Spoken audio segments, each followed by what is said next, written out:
getting ready to make a tubular edge that would be suitable for a sock or mitten or other circular application.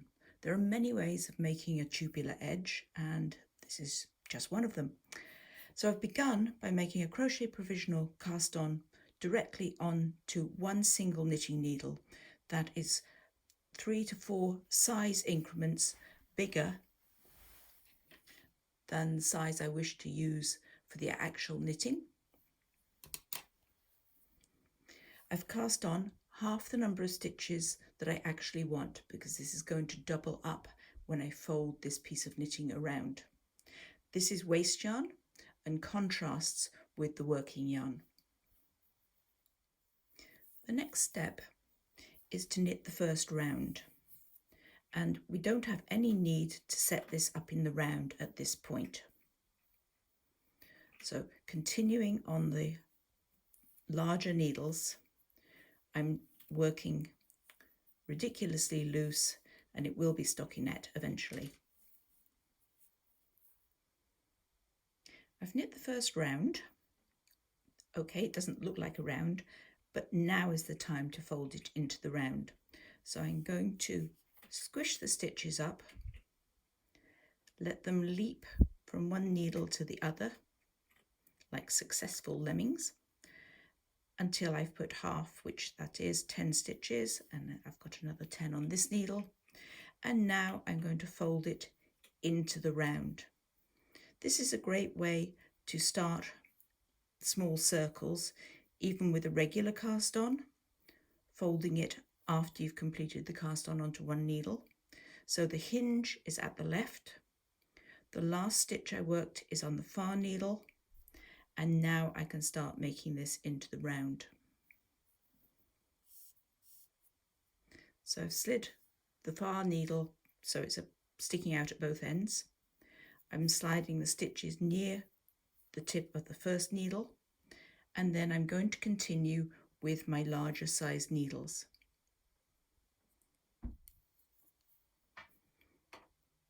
The first stitch will feel a bit odd. Try and work near the tips of your needles and gently get that stitch through. And I'm going to keep going until I've got 5 stitches, which is 1/4 of the round, onto my first needle.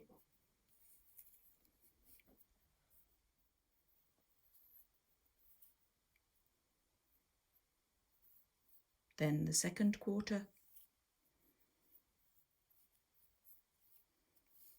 and then I'll do the same on the other side until I've got 4 needles in the work. You could do this with 3 needles.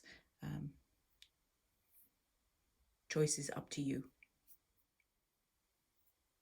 I've decided to go with 3 needles in the work and the 4th to knit with, because I only have 4 of this length of needle. As soon as I can, in any knitting, I move the beginning of round on the needles beyond the actual official beginning of round, just to take the stress off the first couple of stitches. And now I'm just going to continue to work in stocking stitch until I've got 3 rounds of this very loose stocking stitch, and it's very loose because of the large needle size. I now have 3 rounds of loose stocking stitch, and you can count it. There is the very first stitch, which is attached to the tail of the yarn, plus 1, 2 more. So that's 1, 2, 3 rounds of orange stocking stitch.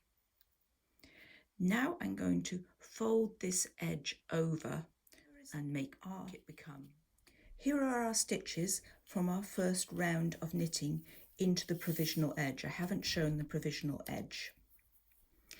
And these I think as North American stitches. They're knit in that direction. And we went on to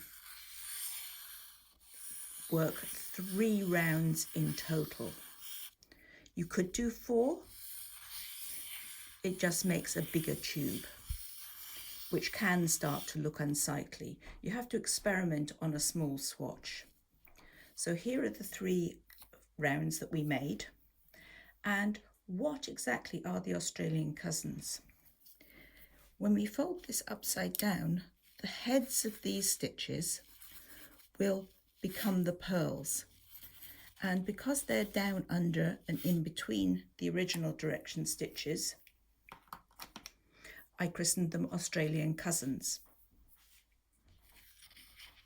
Once this edge is folded, so we take the inside knitting and fold it up, you can see the Australian cousins stitches now become your purl bumps. So we knit one from the big needle, one from the crochet provisional edge, one from the front, one from the crochet provisional edge, all the way around the circle. And in flat knitting, you'll be able to find the same number of cousins as you had original direction stitches. And there is the tube. Before we roll the edge, I want to take a close look at the Australian cousins. So pulling on the provisional edge, you can see a series of little orange purl bumps. Those are the heads of the Australian cousin stitches. And what we have to do is knit the stitch from the needle and purl into the Australian cousin stitch. There's several ways to do this. We could thread a fine needle through them, or we could release them from the crochet chain as we go. It helps to identify the first couple before you get started. So there is the first Australian cousin. So there's the tail where we started working. The first Australian cousin is adjacent to it, and there's the second. These ones are probably the hardest to find. Having identified the cousins, you could put them on to a spare needle and release the provisional crochet chain. This is the little pigtail I make at the end that will unravel, and I can pop those cousin stitches free and release them as I go round, whatever makes it easiest for you. It's bound to be fiddly because we're working inside a tiny circle. So the first thing we need to do is to take the working yarn and the regular finer needles, the ones you plan to use for the rest of the project, and knit the first stitch.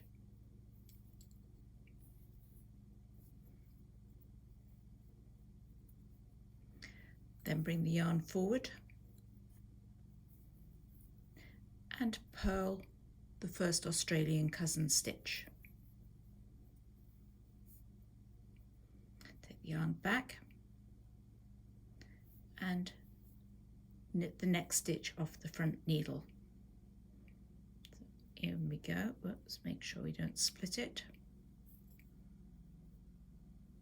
Knit the stitch off the front needle, swing the yarn forward and purl the next cousin stitch. And what you're doing is rolling the 3 rounds of stocking stitch. You're rolling it up and using both ends. You're using the original direction stitches as knits and the Australian cousins as the basis for your purls. You don't have to use the spare needle.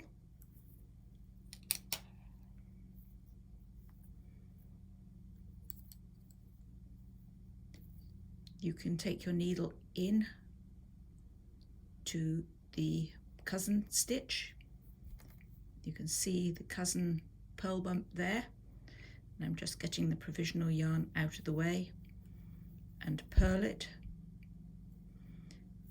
and then you can release it and work your way around the circle, gradually uniting the two edges. Knit front, yarn forward, identify the next cousin and purl it.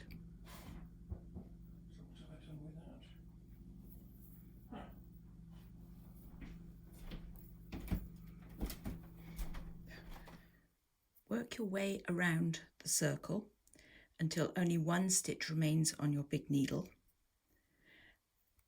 I've worked that stitch, so I need to find its accompanying purl, and there it is on the waste yarn there, that last little loop.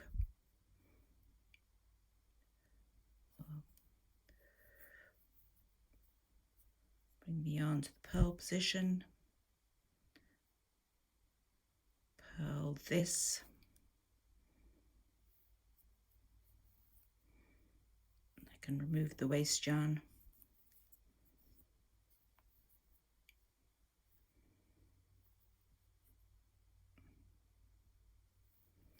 and then we've got one more stitch to knit, and here is, it's not exactly a mystery, but we don't have a complete Australian cousin for the last stitch, so I can take away the waste yarn now and just pull that out, and the stitch that was through, that one there, is what we're going to use to be the last Australian cousin, but it will have the tail of the working yarn threaded through it. So if I pull the tail through and take that stitch to the back, I'm just going to rest it on my left needle. Now I can purl into it, and I have doubled the number of stitches that I had when I began, and I've got this lovely rounded edge. You can do 4 rounds if you wish rather than 3, but if you do too many rounds, the top of the tube becomes quite baggy.